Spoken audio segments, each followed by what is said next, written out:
So ನಿಮಗೆ ohm ಅನ್ನೋದು ಒಂದು ಬ್ರ್ಯಾಂಡ್ ಜಾಸ್ತಿ ನಿಮಗೆ ಬಿಲ್ಡ್ ಮಾಡಿಕೊಡ್ತು. ಇಂಡಿಯನ್ ಹಿಸ್ಟ್ರಿನಲ್ಲೇ ಒಂದು ಓಮ್ ಅನ್ನೋ ಒಂದು ಸಿನಿಮಾ ಒಂದು ಮೈಲಿಗೆಲ್ಲಾಗಿ ನಿಂತ್ಕೊಂಡಿದೆ. ಓಮ್ ಬಗ್ಗೆ ಒಂಚೂರು ಮಾತಾಡ್ತೀನಿ. ಅದೇ ಇಟ್ ಹ್ಯಾಪನ್ಸ್ ಅಂತಾರಲ್ಲ, ಅದು ಆಗಿರೋವಂಥ ಸಿನಿಮಾ. ಅದು ನಾವು ಮಾಡಿದ್ವಿ ಅನ್ನೋ ತಪ್ಪಾಗುತ್ತೆ. ಅದೇನೋ ಆ ಟೈಮಲ್ಲಿ ಏನೋ ಅದು ಶಿವಣ್ಣ ಅಂತ ಆರ್ಟಿಸ್ಟ್ ಅದಕ್ಕೆ ಬೇಕಾಗಿದ್ದರು, ಅದು ಕರೆಕ್ಟಾಗಿ ಅಂಥ ಬ್ಯಾನರು, ಅದು ಎಲ್ಲೋ ಹೋಗಿ ಅಲ್ಲಿ ಕತೆ ಹೋಗಿ ಕೂತ್ಕೊಳ್ಳೋದಾಗಲಿ, ಅದನ್ನ ಅಣ್ಣ ಅವರು ವರದಣ್ಣ ಎಲ್ಲ ಕೂತ್ಕೊಂಡು ಓಕೆ ಮಾಡಿದ್ದು, ಪಾರ್ವತಮ್ಮ ಅಂತ ಪ್ರೊಡ್ಯೂಸರು. ಸೊ ಎಲ್ಲ ಸೇರಿ ಬಂತಷ್ಟೇ. ಅದು ಕಂಪ್ಲೀಟ್ ರಿಕಾಲ್ ಮಾಡ್ಕೋಬೋದು ಅದು ಆ ಇನ್ಸಿಡೆಂಟ್. ಅವಾಗ ಓಮ್ ಅನ್ನೋದನ್ನು ಹೆಂಗೆ ಸ್ಟಾರ್ಟ್ ಮಾಡಿದೆ, ಯಾವ ಥರ ಮಾಡಿದೆ? ಆ ಸಬ್ಜೆಕ್ಟು ಭಾಳ ವರ್ಷದ ಹಿಂದೆನೇ ಮಾಡಿದ್ದೆ ನಾನು. ಅಂದರೆ ನಾನು ಸಿನಿಮಾಗೆ ಬರೋಕ್ಕಿಂತ ಮುಂಚೆ ಮಾಡಿ ಸಬ್ಜೆಕ್ಟ್ ಅದು. ಅಂದರೆ ಕಾಲೇಜ್ ಟೈಮಲ್ಲಿ ಇದ್ದಾಗ ನಾನು ಕಾಲೇಜ್ ಓದ್ತಿರ್ಬೇಕಾದ್ರೆ ಒಂದು ಲೈನ್ ಮಾಡಿ ಇಟ್ಕೊಂಡಿದ್ದೆ. ಅಲ್ಲಿ ನಡೆದಿರೋ ಇನ್ಸಿಡೆಂಟ್ಗಳು, ಆವಾಗ ನಡೆದಿರೋಂಥ ಏನೇನು ರಿಯಲ್ ಇನ್ಸಿಡೆಂಟ್ ಎಲ್ಲ ಇಟ್ಕೊಂಡು ಒಂದು ಲೈನ್ ಮಾಡಿದ್ದೆ. ಅದು ತುಂಬ ಸತಿ ಎಲ್ಲರಿಗೂ ಈ ಥರ ಪಿಕ್ಚರ್ ಮಾಡಿರಂಗೆ, ಆ ಥರ ಪಿಕ್ಚರ್ ಮಾಡಿರಂಗೆ. ಆಮೇಲೆ ಪಿಕ್ಚರ್ ಕತೆ ಸಿನಿಮಾ ಆಗೋವರೆಗೂ ಆ ಸಿನಿಮಾ ಬಗ್ಗೆ ನಮ್ಗೇನು ಗೊತ್ತಿರುತ್ತೆ. ಅದು ಒನ್ ಆಫ್ ದಿ ಕತೆ ಅಷ್ಟೇ. ನನ್ನ ಹತ್ರ ಒಂದು 5 ಕತೆ ಇದ್ದರೆ ಅದು ಒನ್ ಆಫ್ ದಿ ಕತೆ. ಸೊ ಒಂದು ಕತೆ ಎಲ್ಲ ಕತೆ ಮಧ್ಯೆ ಅದನ್ನು ಹೇಳ್ತಾ ಇದ್ದೆ. ಕೆಲವ್ರಿಗೆ ಇಷ್ಟ ಆಗೋದು, ಕೆಲವ್ರಿಗೆ ಇಷ್ಟ ಆಗ್ತಿರ್ಲಿಲ್ಲ. ತುಂಬ ಸಿನಿಮಾ ಮಾಡಬೇಕು ಅಂತ ತುಂಬ ಜನ ಅದನ್ನು ಸಿನಿಮಾ ಮಾಡಬೇಕು ಅಂದ್ಕೊಂಡು ಸುಮಾರು ಒಂದು 2-3 ವರ್ಷ ಕಾಲ ಕಳೆದ್ವಿ. ಅದರಲ್ಲಿ ಆಗಲಿಲ್ಲ. ಎಲ್ಲೋ ಪ್ರೊಡ್ಯೂಸರ್ ಒಂದು ಕಡೆ ಬೇಡ ಅಂತ ಡ್ರಾಪ್ ಮಾಡಿಬಿಡೋದು, ಆ ಥರನೇ ಆಗೋದು. ಅದು ಕೊನೆಗೆ ಹೆಂಗೋ ಹೋಗಿ ಅದು ಏನೋ ಅಣ್ಣವ್ರಿಗೆ ಕತೆ ರೀಡಿಂಗ್ ಕೊಡೋ ಥರ ಆಯಿತು. ಅವಾಗ ಅಲ್ಲಿ ರೀಡಿಂಗ್ ಕೊಟ್ಟಾಗ ಇದನ್ನು ಡೆವಲಪ್ ಮಾಡಿ ಅಂದರು. ಆಮೇಲೆ ಡೆವಲಪ್ ಮಾಡೋಕ್ಕೆ ಕೂತ್ಕೊಂಡೆ. ಆಮೇಲೆ ಅದು ಒನ್ ಬೈ ಸ್ಟೇಜ್ ಮೇಲೆ ಹಂಗಾಗ್ತಾ ಹೋಯ್ತು. ನಂಗೆ ಇಡೀ ಎಪಿಸೋಡ್ ಹೇಳ್ಕೊಂಡು ಅಲ್ಲೇ ನೋಡ್ಕೊಂಡು ಏನದು ಈಗ ಸ್ಟಾರ್ಟಿಂಗ್ ಆ ಕತೆ ಒಂದಾಯಿತು. ಈಗ ಅಲ್ಲಿಂದ ಏನಾಯಿತು, ಹೆಂಗಾಯಿತು? ಅದೇ ಅದಾದ್ರ ಮೇಲೆ ಏನಾಯಿತು ಅಂದರೆ ಏನೋ ಒಂದು ಲೈನು ಕತೆನ ಅದಕ್ಕೆ ತುಂಬ ಜನ ಕ್ರೆಡಿಟ್ ಹೋಗಬೇಕು. ಈ ಓಮ್ ಪಿಕ್ಚರು ಅಣ್ಣ ಅವ್ರ ಕಂಪ್ನಿಗೆ ಹೋಗೋದಕ್ಕೆ ಹೊನ್ನವಳ್ಳಿ ಕೃಷ್ಣ ಅವರು ಏನೋ ಅವರು ನನ್ನ ಬಗ್ಗೆ ತುಂಬ ಪಾರ್ವತಮ್ಮ ಅವ್ರಿಗೆ ಹೇಳಿದರು, ಈ ಥರ ಹುಡುಗನ ಕರೆದು ಒಂದು ಚಾನ್ಸ್ ಕೊಡಿ ಅಂತ. ಅದಾದ್ಮೇಲೆ ನಮ್ಮ ಪ್ರವೀಣ್ ನಾಯಕ್ ಅವರು ಮಾತಾಡಿದರು. ಕೊನೆಗೆ ಒಂದಿನ ಪ್ರವೀಣ್ ನಾಯಕ್ ಬಂದು ಒಂದು ಅಮ್ಮ ಅವ್ರು ಕರಿತಿದ್ದಾರೆ, ಬಂದು ಕತೆ ಹೇಳ್ಬೇಕಂತೆ ಅಂದರು.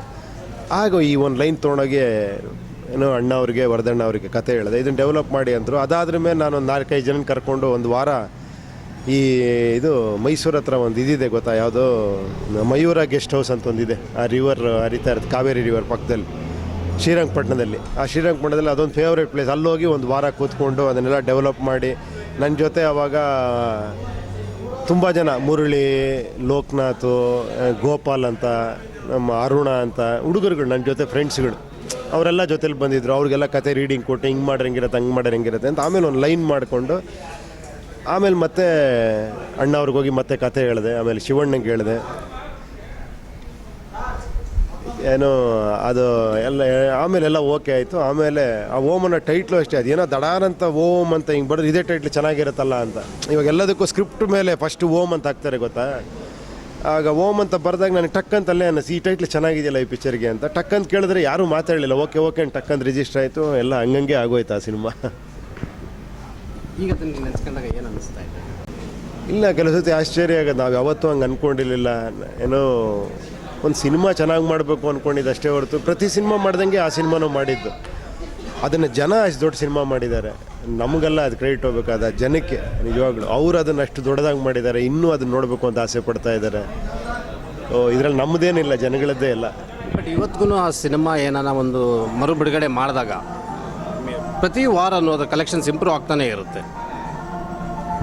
ಅದೇ ಹೇಳದ್ನಲ್ಲ, ಇದು ನಾನು ಒಂದು ಸಿನಿಮಾ ಅಂತಲೇ ಮಾಡಿದ್ದು. ಯಾವುದೇ ಒಂದು ರೀತಿ ಏನೋ ಅದ್ಭುತ ಈ ಸಿನಿಮಾ, ಇದೇನೋ ರೆಕಾರ್ಡ್ ಆಗುತ್ತೆ, ಯಾವುದೂ ಯೋಚನೆ ಇರಲಿಲ್ಲ.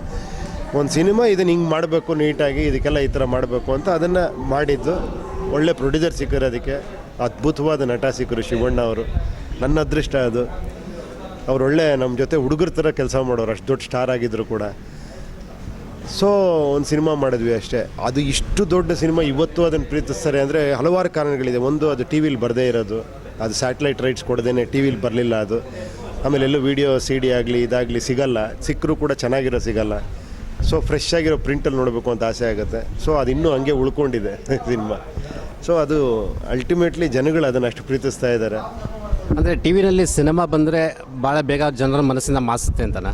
ಇಲ್ಲ, ಖಂಡಿತ. ಏನಾಗುತ್ತೆ ಅಂದರೆ ಟಿ ವಿಲಿ ಅವಾಗ ಹಾಕ್ತಾನೆ ಇರ್ತಾರೆ. ಇನ್ನು ಇವಾಗ ಒಳ್ಳೊಳ್ಳೆ ಸಿನಿಮಾಗಳಂತೂ ವರ್ಷಕ್ಕೆ 2 ಸತಿ ಹಾಕ್ತಾನೆ. ಟಿ ವಿಲೇ ತುಂಬ ಜನ ನೋಡ್ಬಿಡ್ತಾರೆ. ಮತ್ತೆ ಥಿಯೇಟ್ರಿಗೆ ಹೋಗಿ ನೋಡಬೇಕು ಅನ್ನೋದೇನಿರಲ್ಲ.